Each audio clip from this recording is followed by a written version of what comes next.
यहाँहरूलाई आज म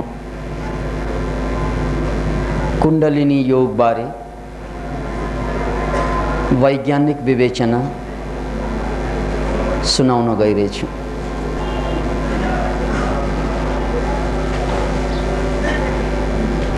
कुण्डलिनी योग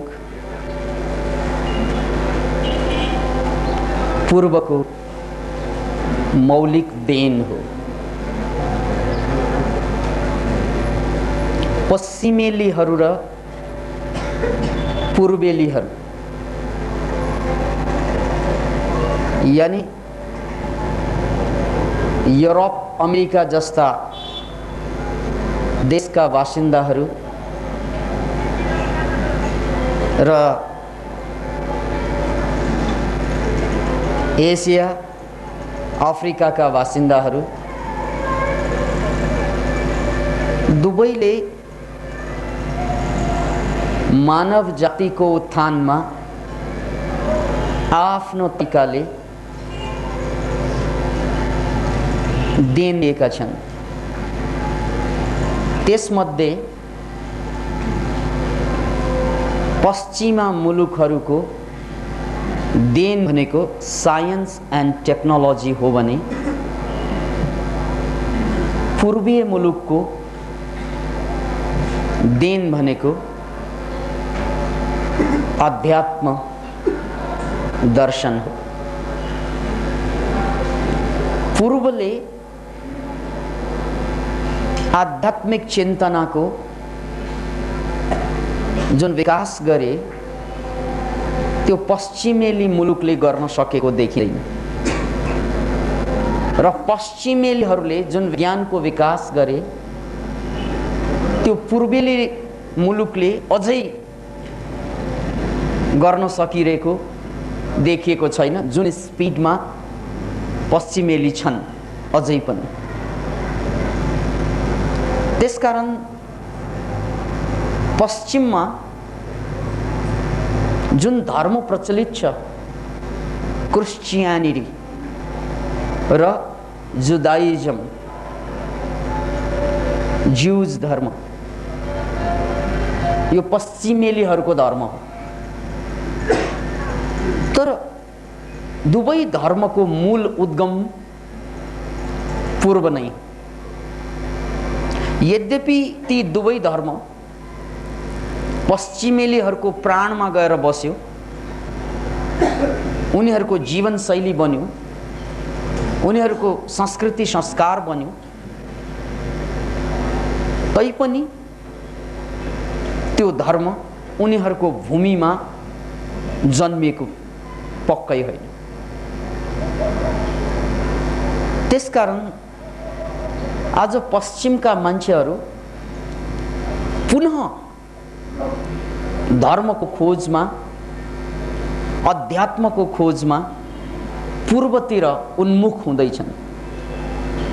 पूर्वेली दर्शनको अध्ययन अनुसरण अनुसन्धान गर्दैछन्। साउ पाउलो भन्ने सिटी ब्राजिलको त्यस एउटा सिटीमा मैले देखेँ 700 वटा योग केन्द्रहरू रहेको सूचना पाएँ। Can you imagine it? 700 वटा।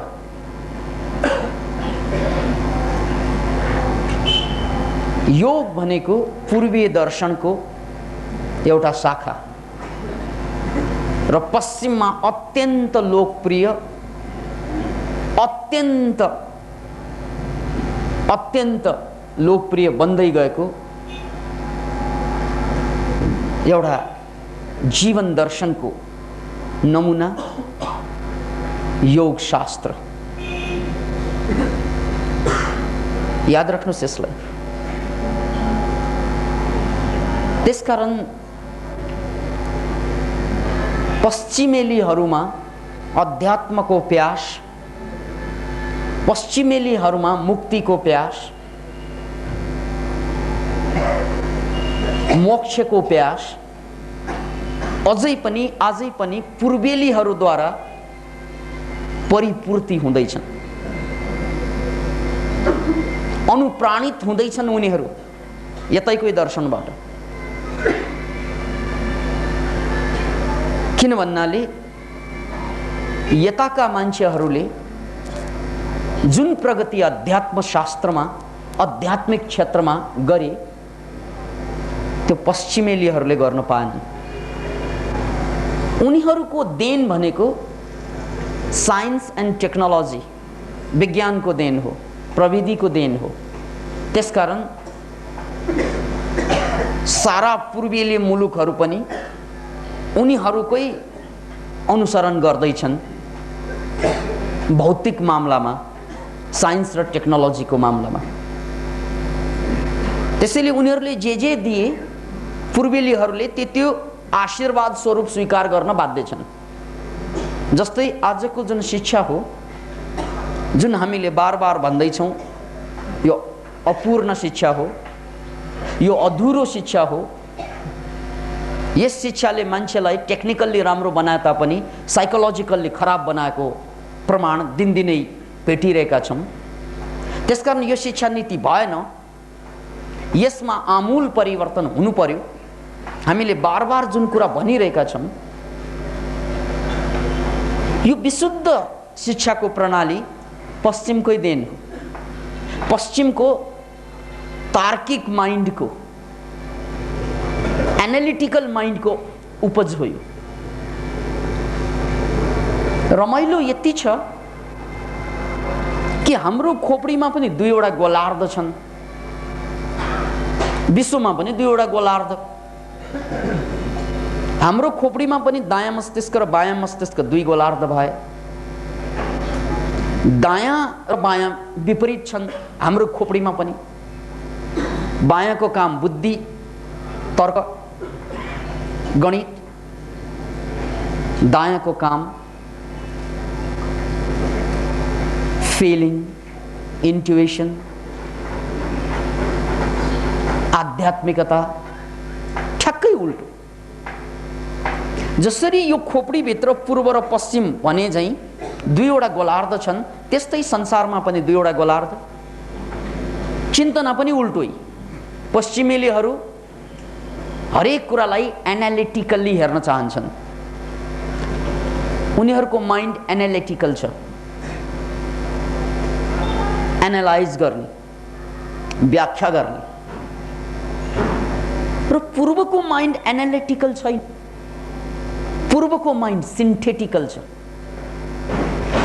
याद राख्नुहोस्, दुईवटा बाटो चिन्तनको, एउटा एनालिसिस, अर्को सिन्थेसिस। एनालिसिस भनेको बालका खाल निकाल्न भन्छ नि, त्यसलाई तर्कको माध्यमबाट या अन्य कुनै माध्यमबाट, तार्किक मोडबाट गुजर्नै पर्छ एनालिटिक माइन्ड। त्यसैले उनीहरूले अणुलाई पनि तोडेर हेरे, किनभने एनालाइसिस भनेको तोड्नु। एनालिटिकल माइन्डले हरेक कुरालाई विश्लेषण गर्न खोज्छ, टुक्रा टुक्रा टुक्रा पारेर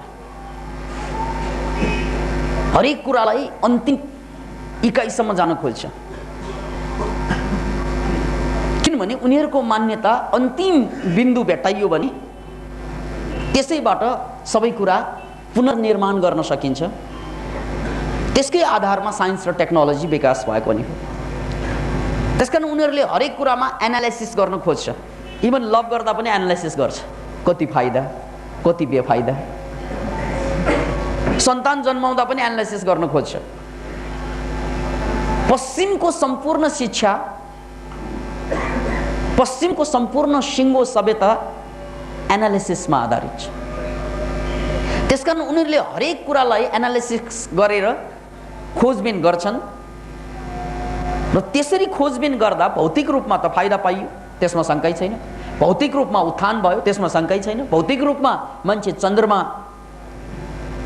पनि विजय गर्न सफल भयो, त्यसमा शङ्कै भएन। तर एनालिसिसको सबभन्दा ठुलो दोष भनेको जीवनको अर्को पाटो, जीवनको जुन आन्तरिक पाटो हो, आध्यात्मिक पक्ष हो, त्यसलाई उपेक्षा गर्ने। किनभने त्यो एनालिसिसमा आउँदैन।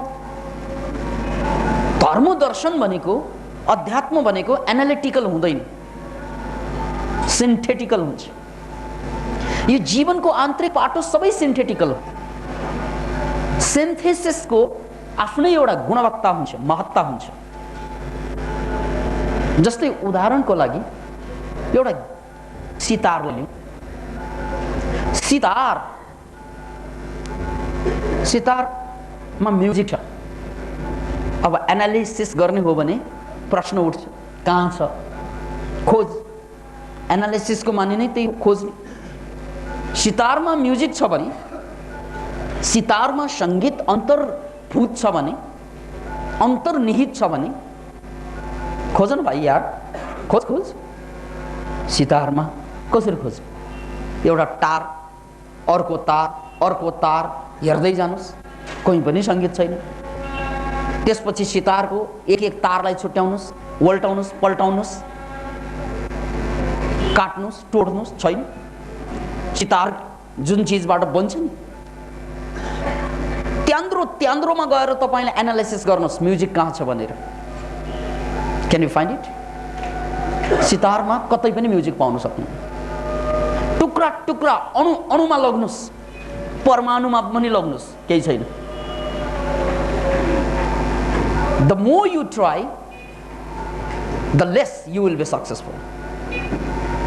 जति बढी खोजिन्छ, जति बढी सितारमा सङ्गीत खोजिन्छ,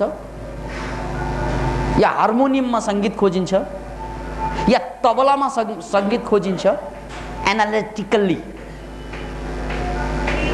विश्लेषण गरेर, टुक्रा पारेर,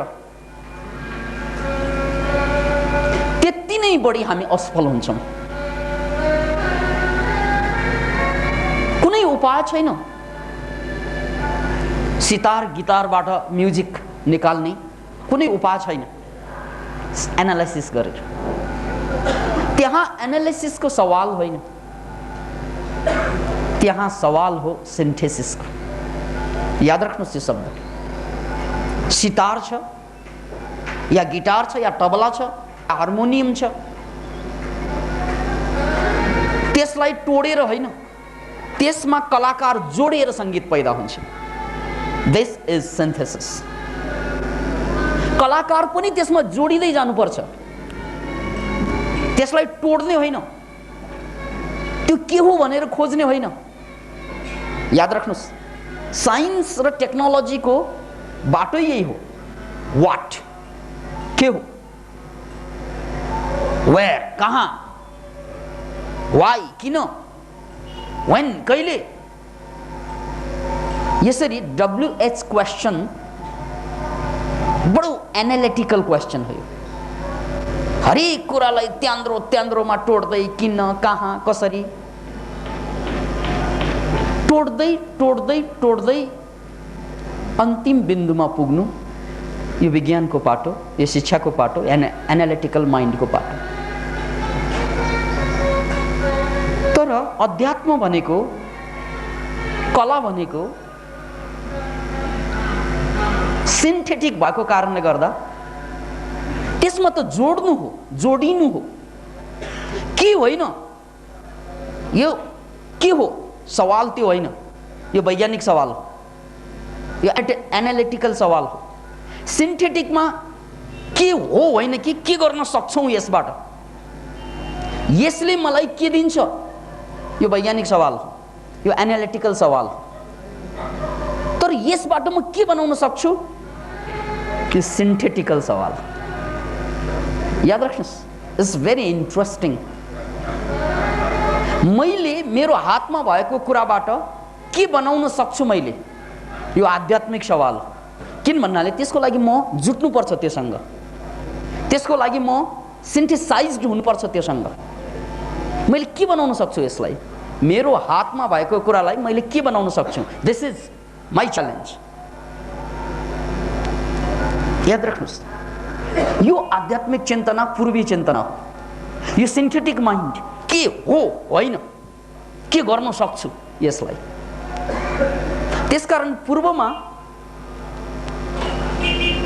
पूर्वका मान्छेले कहिले पनि मस्तिष्क के हो भनेर खोजेनन्, जीवन के हो भनेर पनि खोजेनन्। सवाल जीवन के हो होइन, सवाल जीवनलाई मैले कसरी उपयोग गर्न सक्छु, सवाल जीवनलाई मैले कसरी प्रयोग गर्न सक्छु। के हो भन्ना साथ एनालिटिकल, के गर्न सक्छु भन्ना साथ सिन्थेटिकल कुरा हुन्छ। तपाईले बिहे गर्नुभयो होइन, अब तपाईँ एनालिटिकल बाटोबाट जाने कि सिन्थेटिकल? एनालिटिकलले जाने हो भने स्वास्नी के हो क्वेश्चन, बिहे भयो लोग्ने के हो, के होला यो मोरा, के गर्ने होला यसले, यो ठीक मान्छे हो कि गलत मान्छे हो, छोरा जन्मियो के गर्ने होला यसले, चिन्ता हुन थाल्छ। दिस इज एनालिटिकल, के पो गर्ने हो। त्यो मुल्ला नसरुद्दिनको कहानी अहिले तपाईहरुलाई सुनाइदिए भने यो जम्मै कुरा मैले जुन व्याख्या गरिरहेछु त्यस सुनमा यो सुगन्ध बन्ला। भर्खर बिहे भएको थियो नसरुद्दिनको, स्वास्नीसँग सुहागरात मनाउने तर्खरमा थिए। एउटा खाट, गरिब मान्छे, त्यो पनि 3 फिटे, साह्रै साँघुरो, त्यही खाट दुवै पल्टे। त्यसपछि स्वास्नी अलि खिन्न भई आफ्नो खिन्नतालाई मुखरित गरी, श्रीमानजी अथवा मियाजी, यत्रो सानो खाट, अब हाम्रो एउटा बच्चा जन्मियो भने सुताउने कहाँ हामीले? कहाँ सुताउने? ठाउँ नै छैन।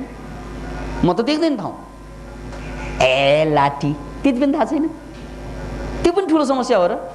यहाँ सुताउने भनेर अलिकति सरेछ, खाटमा अलिकति सर्दी, खाट उच्चै थियो अलिकति सरे। स्वास्नी चाहिँ कम थिएनन्। अर्को प्रश्न ठडिहाल्यो, ठिक छ एउटालाई त यहाँ सुताउला, अब अर्को पनि त जन्मिन्छ नि, अर्को कहाँ राख्ने?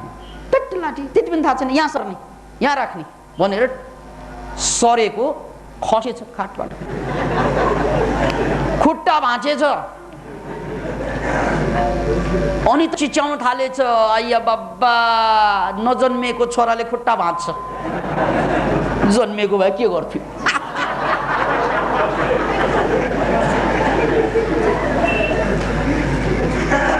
याद राख्नुहोस् यसलाई।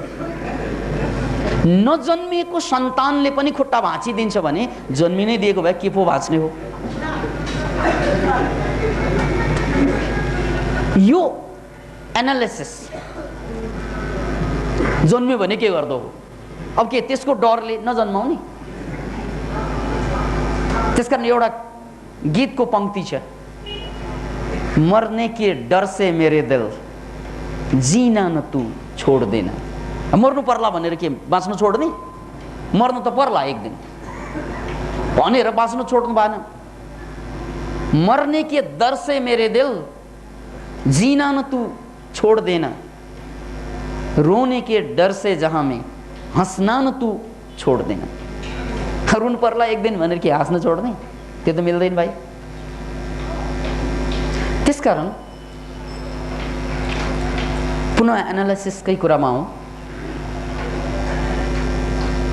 यो पश्चिमी सभ्यता, शिक्षा, विज्ञान एनालिसिसमा आधारित भएको कारणले गर्दा विज्ञानमा वस्तुमा एनालिसिस गर्यो ठिकै छ, त्यसैबाट वस्तु सदुपयोग हुन्छ। त्यो बानी उनीहरूले आफ्नो जीवनमा पनि ल्याए अनि उनीहरूले एनालिसिस गर्न थाले हरेक कुरा। त्यो रोग शिक्षाको नाउँमा हामीलाई पनि सार्दैछ। हरेक कुरालाई एनालिसिस गर्न थाल्यो भने त्यसबाट कहिले पनि शान्ति हुँदैन। वस्तुलाई एनालिसिस गर्दा विज्ञान जन्मिन्छ, प्रविधि जन्मिन्छ, त्यसमा त शंका भएन। तर मनलाई एनालिसिस गर्दा, जीवनलाई, मान्छेलाई एनालिसिस गर्दा शत्रुता जन्मिन्छ, वैमनस्यता जन्मिन्छ, दूरी जन्मिन्छ। याद राख्नुहोस् यसले। किन भन्नाले त्यहाँ एनालाइसिसको कुरा होइन, त्यहाँ सिन्थेसिसको कुरा हो। इन्टरनल लाइफ, जीवन स्वयंको लागि सिन्थेसिसको कुरा हुन्छ। लैला काली कलौटी,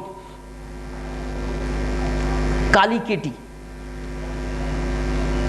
एक दिन मजनुलाई कसैले सुझाछ, आलोचना गरेछ, गुनासो गरेछ, मजनु तिमी पनि बडो पागल जस्तो यो लैलाको पछि लागिरहेका छौ बा, त्यस्तै काली केटी। त्यो भन्दा राम्रै त हाम्रो गाउँमा कति छन्, अरू केटी देखिनौ कि क्या हो? अरू केटी नजरै आने कि क्या हो कि लैलाको पछि? खासै राम्रो पनि होइन, अजब लाग्छ बा तिमी देखेर भन्छ। मजनुको जवाफ यहाँ सिन्थेटिक माइन्डको जवाफ हो, यो एनालाइसिस हो, काली गोरी एनालाइसिस। मजनु भन्छन् लैलाको सौन्दर्य हेर्न मजनुको आँखा चाहिन्छ।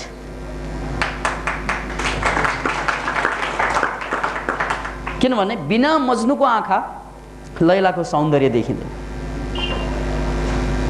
यो हो सिन्थेसिस। तपाईले सिन्थेसिस गर्दा यो क्वेशनका भारहरू खप्नुहुन्न, त्यसमा जोडिनु त्यसबाट के बनाउन सक्छ, द्याट इज द पोइन्ट।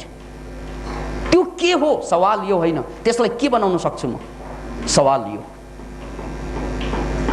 त्यसकारण सिन्थेटिकले तपाईलाई आध्यात्मिक बनाउँछ बढी। सिन्थेसिसको बाटो नै अध्यात्मको बाटो, किनभने यसले तपाईलाई जोड्ने सिकाउँछ, तोड्ने होइन, जोड्ने।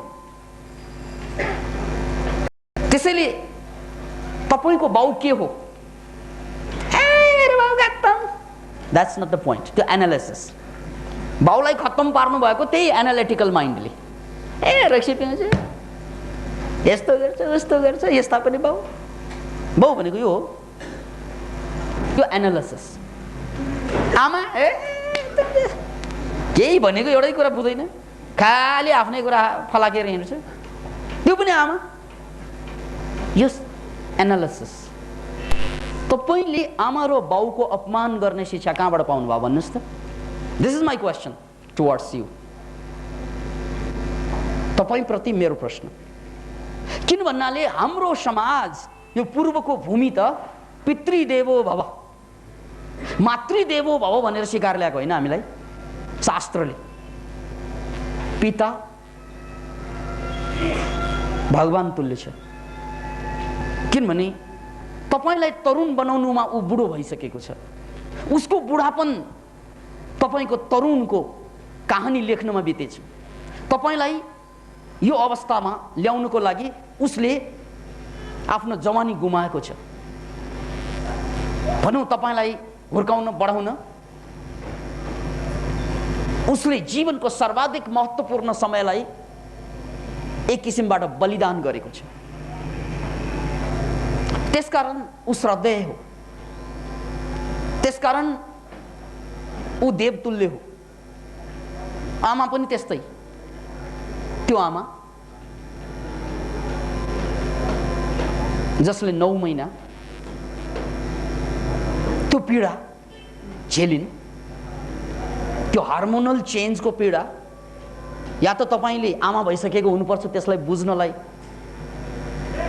या त तपाईलाई मेडिकल ज्ञान हुनुपर्छ। किन भन्नाले त्यो हार्मोनल चेन्जमा कति पोल्छ भित्र, त्यो गर्भाधानको अवस्थामा हार्मोन चेन्ज हुन्छ, त्यो चेन्जले त्यो आमालाई मानसिक रूपमा 1000 पल्ट डिप्रेसन बनाइदिन्छ, शारीरिक रूपमा 1000 पल्ट जलझर बनाइदिन्छ। खान मन लाग्दैन, पेटमा भोकको आगो दन्किएको छ, मुखमा स्वाद बहिष्कार भएको हुन्छ।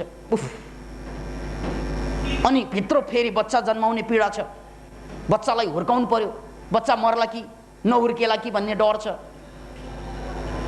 खानुपर्छ थाहा छ तर खाने इच्छा हुँदैन, किनभने हार्मोन चेन्ज छ। त्यस्तरी मरी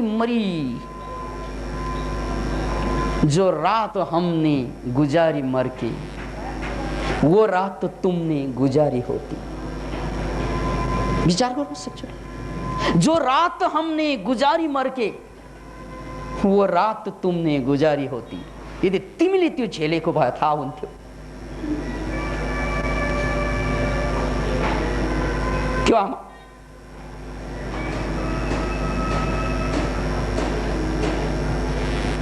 त्यो आमालाई प्रश्न चिन्ह उठाउने कसले सिकायो तपाईलाई?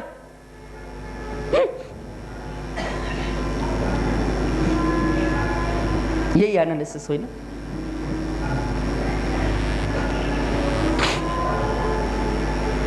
यही शिक्षा होइन?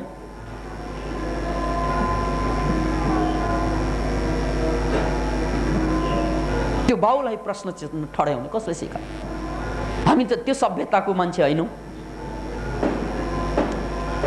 देवतुल्य बाउ ऊ जस्तो होस् त्यो उसको मामला हो, तर तपाईलाई यस्तो बनाउनुमा उसकै देन।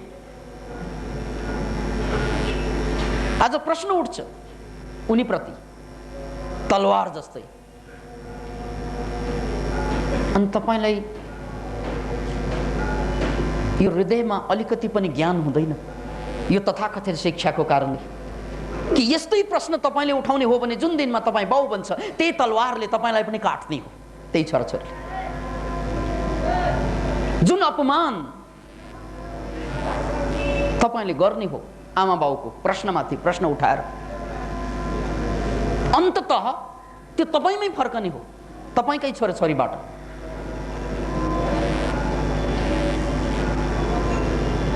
त्यसकारण यो हामीले पूर्वबाट विकसित भएको यो ज्ञानलाई फाल्दै पश्चिमको तथाकथित ज्ञानलाई सँगाल्दै शिक्षा भन्दैछौँ। यो त वास्तविक रूपमा मानवीय संवेदनशीलताको विनाश हो। त्यसकै परिणाम स्वरूप हामीले कहिल्यै पनि प्रेमको पाठ सिक्नै सकिन्। हेर्नुहोस् त पश्चिम न्युक्लियस सोसाइटी रे,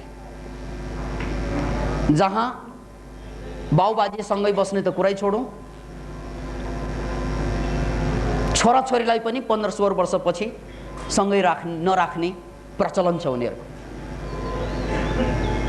र जोइ र पोइ, पोइ र जोइ कुन दिनमा यिनीहरू पनि छुटेर जान्छन्, अनि पोइको पोइ जोइको जोइ, केही पनि छैन। अनि साइकोलोजिकल्ली व्यथित हुन्छन्, पीडित हुन्छन्, छटपट हुन्छन्। यत्रो यत्रो किताब पढेर आएको, एनालिटिकल माइन्ड बोकेर आएको यो सम्पूर्ण व्यथा र भार बोकी बोकी सभ्यताको कुरा फलाक्छन् उनीहरू। त्यस्ता कल्चर, एनालिटिकल माइन्डले ल्याएको कल्चरलाई हामीले शिक्षाको नाउँमा यहाँ ग्रहण गर्दैछौँ। अब त वैज्ञानिकहरूले पत्ता लगाउन थालिसकेको छ, तपाईँ एक्लै बस्दा जति रोग लाग्छ, जति ठुलो जमात हुन्छ त्यति कम रोग लाग्छ। याद राख्नुहोस् यसलाई।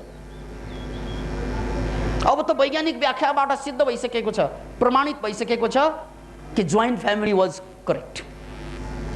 हाम्रो यो कल्चरमा त जोइन्ट फ्यामिली हुन्छ, 50 जवान 100 जवान कतै कतै। पश्चिमको देखासिकी, पश्चिमको नकल, जसको परिणाम स्वरूप हामीले यो जोइन्ट फ्यामिलीलाई फाल्दियौँ। तर के पायौँ? त्यही मानसिक पीडा, बुढाबुढीहरू आफ्नै तालमा पीडित, छोराछोरीहरू आफ्नै तालमा पीडित। याद राख्नुहोस्, यो जम्मै एनालिटिकल माइन्डको देन। किनभने जुन कुरा वस्तुमाथि प्रयोग गर्ने हो त्यही कुरा मनमाथि, मान्छेमाथि त प्रयोग गर्नु भएन। एनालिटिकल माइन्ड भनेको त्यही हो। त्यसकारण यहाँ त सिन्थेसिसको कुरा हो। नत्र भने हामीले जुन पीडा भोगिरहेका छौँ शिक्षाको नाउँमा, सभ्यताको नाउँमा सबै मानवले भोगिरहेको छ, त्यसमाथि हाम्रो यता मातृदेवो भव पितृदेवो भवको परम्परालाई फालेर जुन झेलिरहेका छौँ त्यसले त हामीलाई विनाशतिर लगेको छ र हाम्रा पिँढीहरूलाई बचाउन पनि सकेको छैन। यसबाट राजा बिम्बिसारको कहानी सहसा याद आयो मलाई राजा बिम्बिसार, बुद्धको समकालीन राजा। उनको छोरो अजात शत्रु, बडो गजबको कहानी छ। राजा बिम्बिसारलाई छोरोले पदच्युत गरे। राजनीतिमा यस्तै चल्छ, हत्या, हिंसा। त्यसकारण मान्छे राजनीतिलाई फोहोर खेल भन्छन्, डर्टी गेम भन्छन्। यो आजको कुरा होइन, कलङ्क धेरै पुरानो छ। अजात शत्रु उनले राज्य ग्रहण गर्न हतारिएर, आखिर राज्य उनकै हो, तर राजा हुनु हतार भएको महत्वाकांक्षाले पोलेको सर्वशक्तिमान राजा हुने हतार। त्यसको कारणले गर्दा आफ्नै बाउलाई पदच्युत गर्नु पर्यो। अब पदच्युत गर्नु पनि त्यति पहिलो स्टेपले पुग्दैन। किन भन्नाले पदच्युत गर्दा राजा बाहिर निस्केला बिम्बिसार, त्यसपछि उनका समर्थकहरू जम्मा होला, अनि त्यसपछि विद्रोह होला। त्यो डर पनि छ फेरि।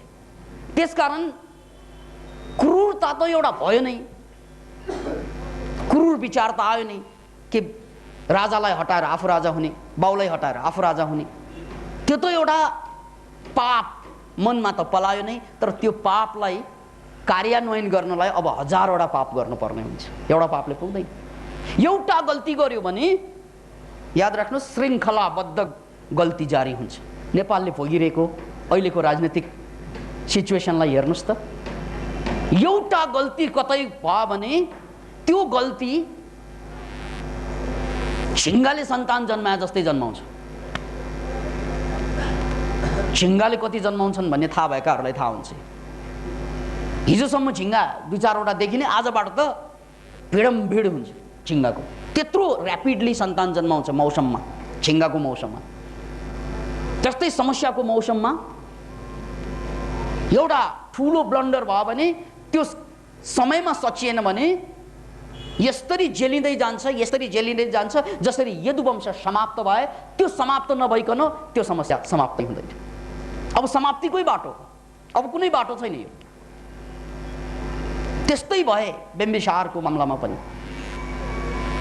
किनभने बाउलाई पदच्युत गर्ने पाप जब उसको मनमा पलायो, त्यो बाउ जसले उनलाई जन्माए, जसको कि ऊ अधिकारी राजा हुने, तर हतार माने, महत्वाकांक्षाको शिकार भएको, सर्वशक्तिमान राजा बन्ने हतार। परिणाम स्वरूप पदच्युत गरेर पुगेन, जेल हाल्नु पर्यो आफ्नै बाउलाई। याद राख्नुहोस्, जेलमा बन्दी जीवन बिताउनु पर्यो। त्यो बाउ, उसलाई पढाउनुको लागि बुढा भएको त्यो बाउ आज उसकै छोराबाट जेलमा बन्दी छ। Can you imagine it?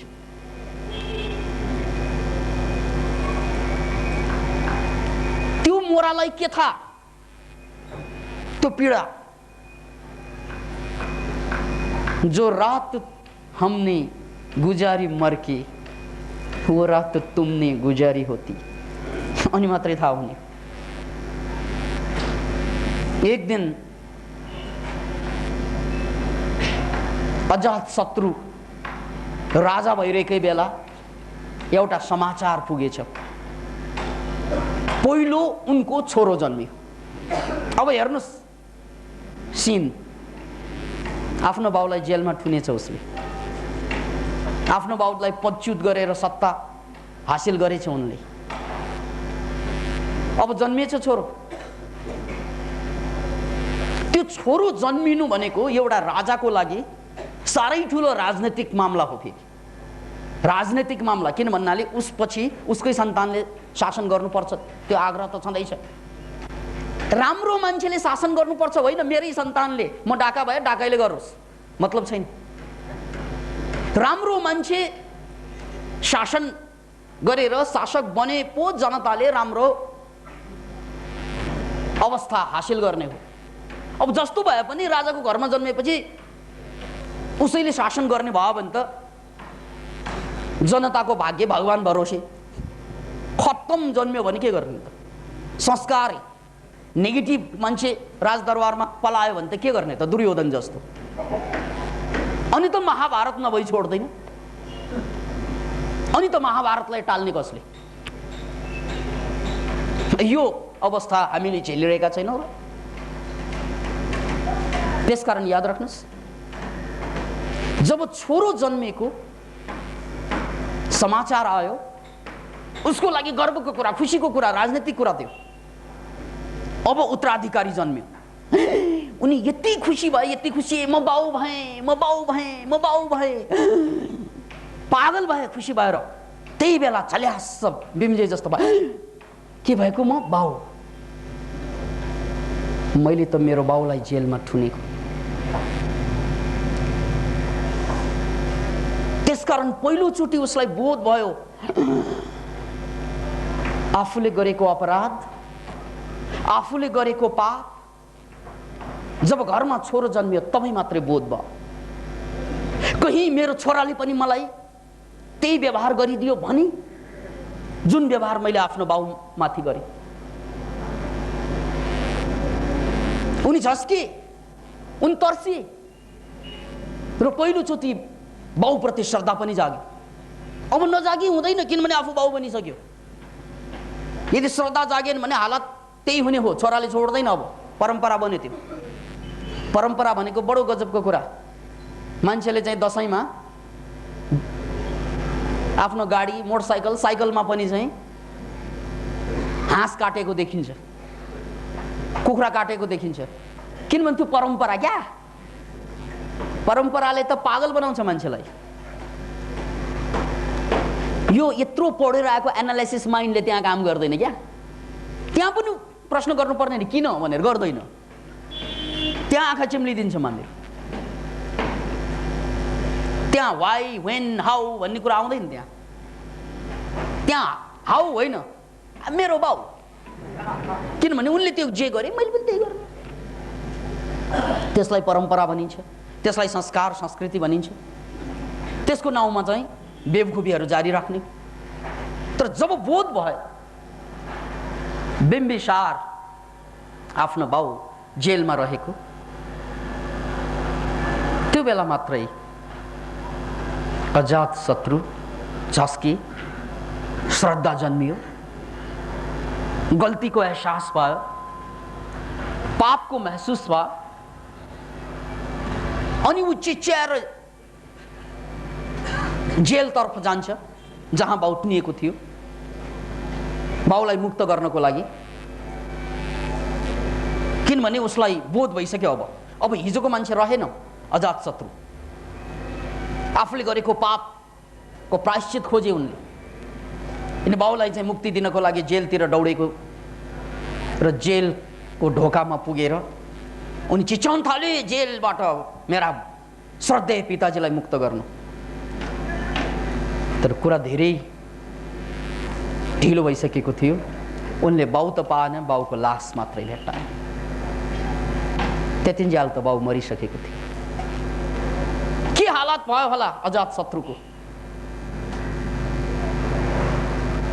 त्यसकारण एउटा गल्ती, ब्लन्डर भयो भने त्यसलाई समयमै सच्याइएन भने त्यसले यदुवंशीय विनाशको कहानीलाई पुनरावृत्त गरिदिन्छ। अब त विनाश हेर्ने बाहेक उपाय हुँदैन एकलव्य बनेर। यसबाट सिक्ने त्यही हो कि ब्लन्डर भयो भने तुरन्तै प्रायश्चित गरेर कलेक्सन गर्नु। जीवनमा गल्ती भयो भने गल्ती सबैबाट हुन्छ, प्रायश्चित गरेर सच्याइदिनु, आइन्दा गर्दैन। होइन त्यसलाई ढाकछोप गर्न पुग्यो भने हालत बिम्बिसारको र अजात शत्रुको कहानी जस्तै हुन्छ। यो भन्दा शिक्षाप्रद अरू कुरा सुन्नुस्।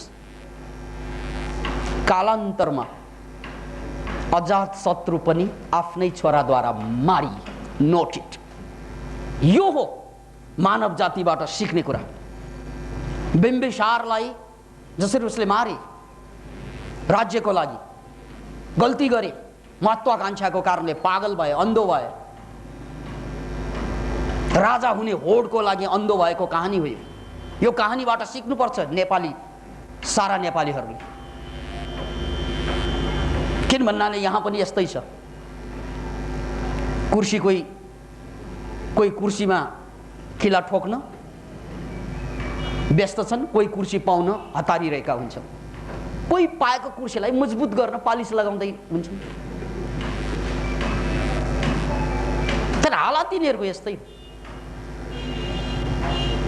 7 पुस्तासम्म अजात शत्रुको परिवारमा बाउ हत्या गर्ने परम्परा चल्यो। 7 पुस्ता। Can you imagine? यो भन्दा ठुलो नेपाली जनतालाई पाठ अरु के चाहियो? म त भन्छु यो कहानीलाई राष्ट्रिय कहानी बनाइदिँदा राम्रो।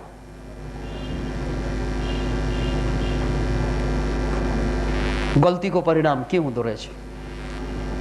गल्तीलाई प्रायश्चित नगर्नुको परिणाम के हुँदो रहेछ?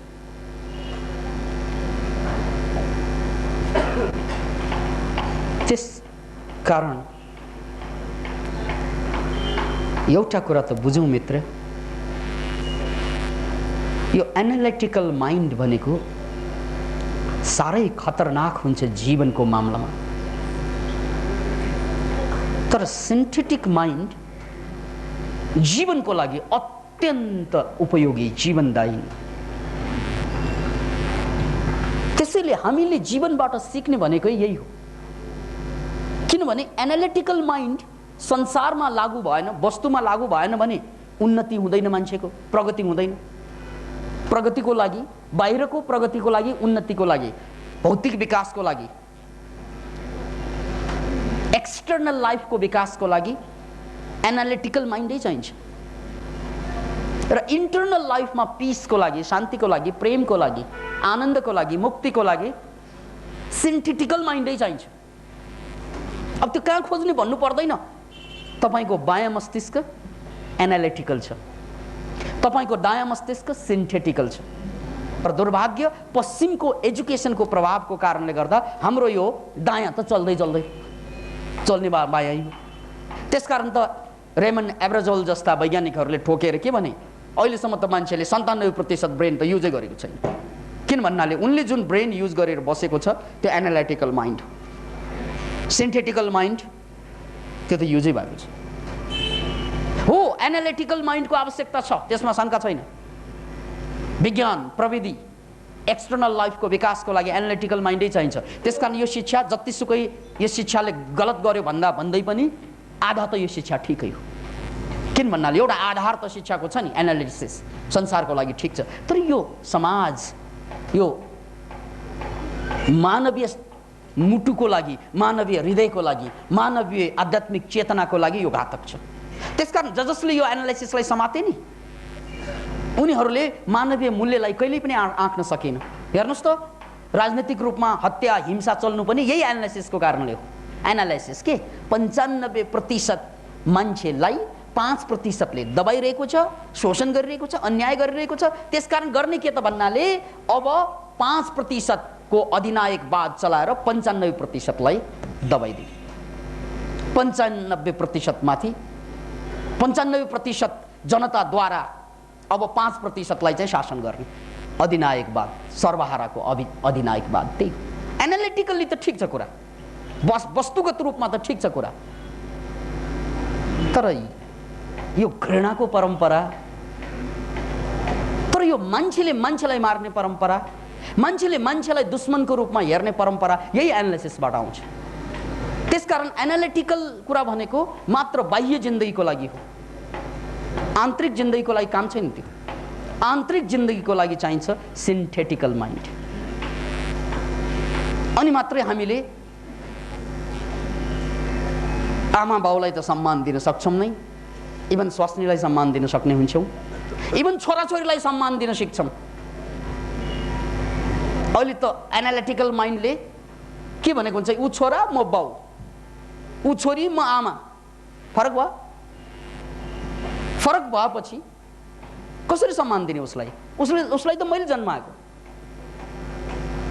किनभने यो भिन्नता, यो दूरीको कुरा पनि यही एनालिसिसले कै कारणले हो। यदि सिन्थेसिस गर्ने हो भने, सिन्थेटिक माइन्डलाई युज गर्ने हो भने तपाईलाई थाहा नै हुँदैन ऊ छोरा हो कि या परमात्मा हो कि। किन भन्नाले बच्चा भनेको त भगवानकै स्वरूप भनेर भन्छौँ पनि हामी। त्यसकारण उसलाई आफूभन्दा तल राखेर हेर्ने यो पनि एनालिसिसै हो। नो, सिन्थेटिक माइन्डको एउटा विशेषता कि मेरो छोरा छोरी अथवा मेरा नाता गोटा जो जति जहाँ छन् उनीहरूसँग म मिल्यौँ भने, एक भयौँ भने के बन्न सक्छ, द्याट इज द पोइन्ट। जस्तै पानी, मेरो हातमा पनि पानी नै छ।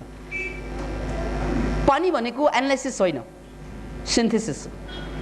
किन भन्नाले यसमा हाइड्रोजन छ, यसमा अक्सिजन। हाइड्रोजन पनि ग्यासै हो, हावै हो, अक्सिजन पनि हावा हो। दुवै भिन्न भिन्नै, अक्सिजन हावा, हाइड्रोजन हावा, दुवै हावा। तर दुवै हावा भएको बावजुद पनि एनालिसिस गर्ने हो भने त पानी बेपत्ता।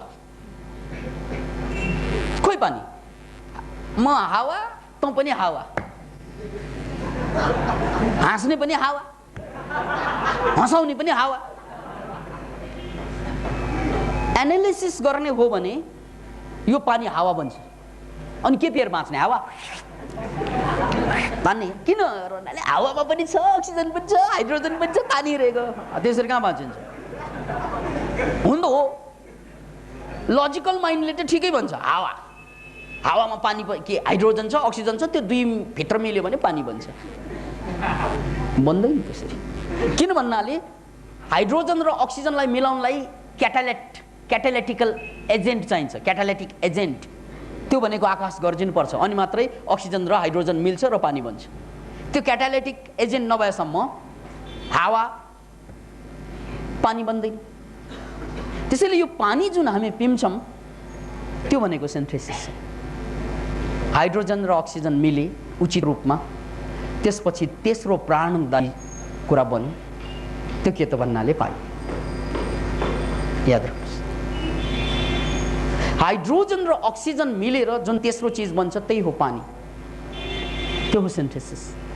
त्यसकारण तपाईँ र तपाईँको श्रीमती मिल्नुस् न 100%, अनि चमत्कार हेर्नुहोस् जीवनको के गर्न सकिन्छ। तपाईँ र तपाईँको बुवा मिल्नुस् न, आमा मिल्नुस् न, अनि हेर्नुहोस् चमत्कार। क्वेसन गर्ने हो? नो। अहिले राजनीतिक पार्टीहरूको पनि त्यही हालत छ।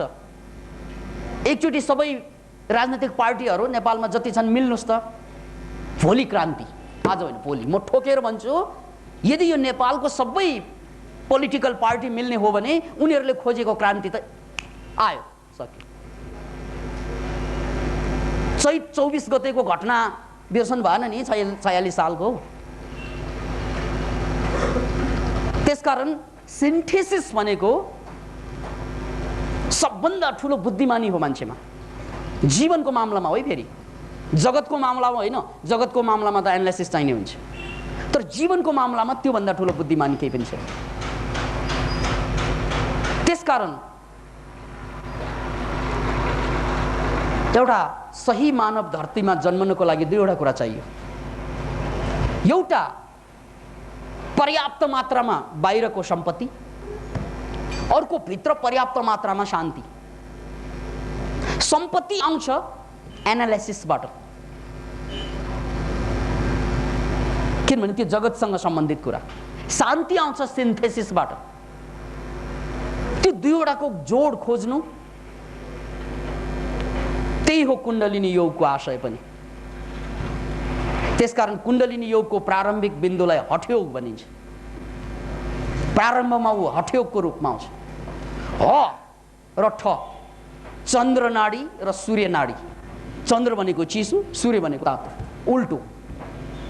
इदा र पिङ्गला, एउटा सूर्य नाडी, अर्को चन्द्र नाडी। जगाउनु छ सुषुम्नालाई। सुषुम्ना नाडी सुतिरहेको छ, त्यो नाडी जाग्यो भने हरेक मान्छे आफूभित्रको सम्पूर्ण क्षमतालाई बाहिर निकाल्न सबल हुनेछ। त्यो त सुतिरहेको छ। त्यसलाई त्यसलाई जगाउनुको लागि सिन्थेसिस चाहिन्छ। कसको सिन्थेसिस? इडा र पिङ्गलाको सिन्थेसिस, ह र ठको सिन्थेसिस, चन्द्र र सूर्यको सिन्थेसिस। र जब त्यो जोडिन्छ नि बस, अनि तेस्रो नाडी सञ्चालन हुन्छ। त्यो भनेको सुषुम्ना।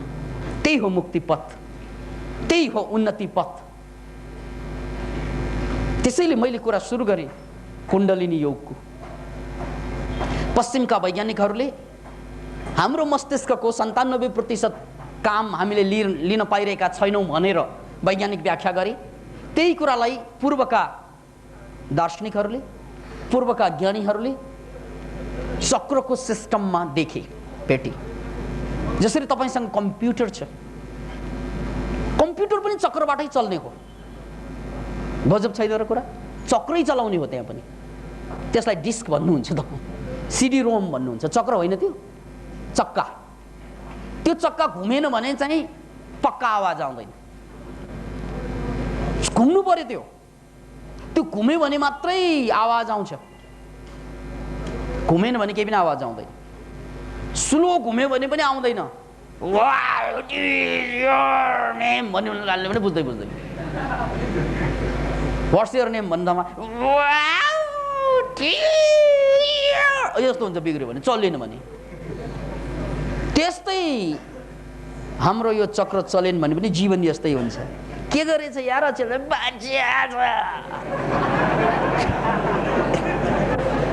त्यो चक्का नचलेको क्या,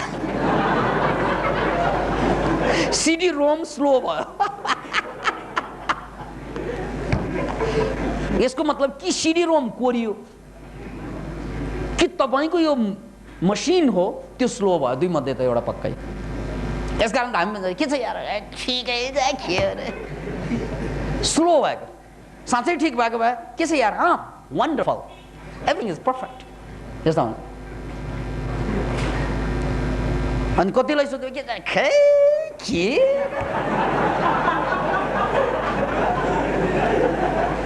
त्यो खै पनि ठिकसँग भन्नु नसक्ने, खै